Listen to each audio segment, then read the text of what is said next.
जय जय चितवाहन,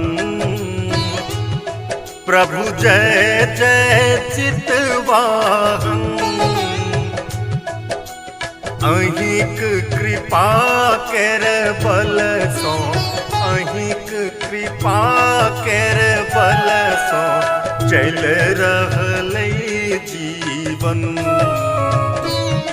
प्रभु जय जय चितवाहन। आसिन मास में अबियै जानी रहल जन जन।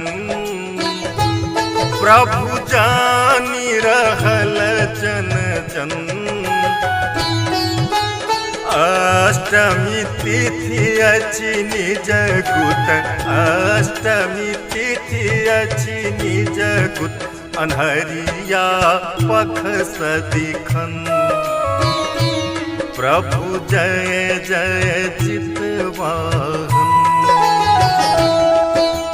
तेल खैर सोरी छियै झिमनी पात प्रियगर। प्रभु झिमनी पात प्रियगर। खीरा अकुरी चौर है, खीरा अकुरी चौर है। अनरसा से बिसगर। प्रभु जय जय चितवाहन।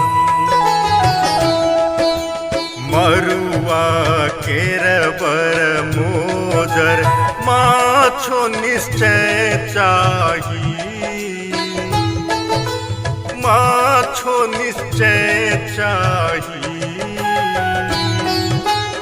एको धरी का खायब, एको धरी का खायब। कतबो रौदी दाही। प्रभु जय जय चितवाहन। सप्तमी राति में ओठगन चूड़ा दही चिन्नी। प्रभु चूड़ा दही चिन्नी। बच्चा बुदरु कहल चल, बच्चा बुदरु कहल चल। मस्त मुन्ना मुन्नी।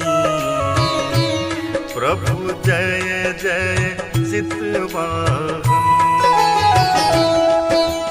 चील सियारक खिस्सा सुनल छै सबके। प्रभु सुनल छै सबके। पाकरिक तर में पूजा, पाकरिक तर में पूजा। डाली भरि फल के। प्रभु जय जय चितवाहन। जे कियो जितिया कर उतक और दा बढ़े। उतक और दा बढ़े। धिया पुता सुख पावे, धिया पुता सुख पावे। संपत्ति घर धरे। प्रभु जय जय चितवाहन। जे सब आरती गावत मनवांछित फल पावती। मनवांछित फल पावती।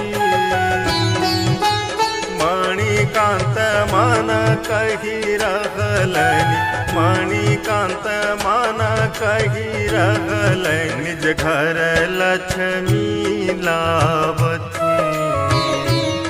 प्रभु जय जय चितवाहन। कहु जय जय चितवाहन। प्रभु जय जय चितवाहन,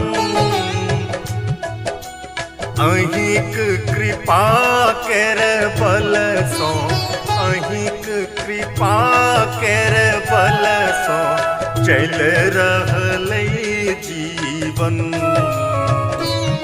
प्रभु जय जय चितवाहन, प्रभु जय जय चितवाहन,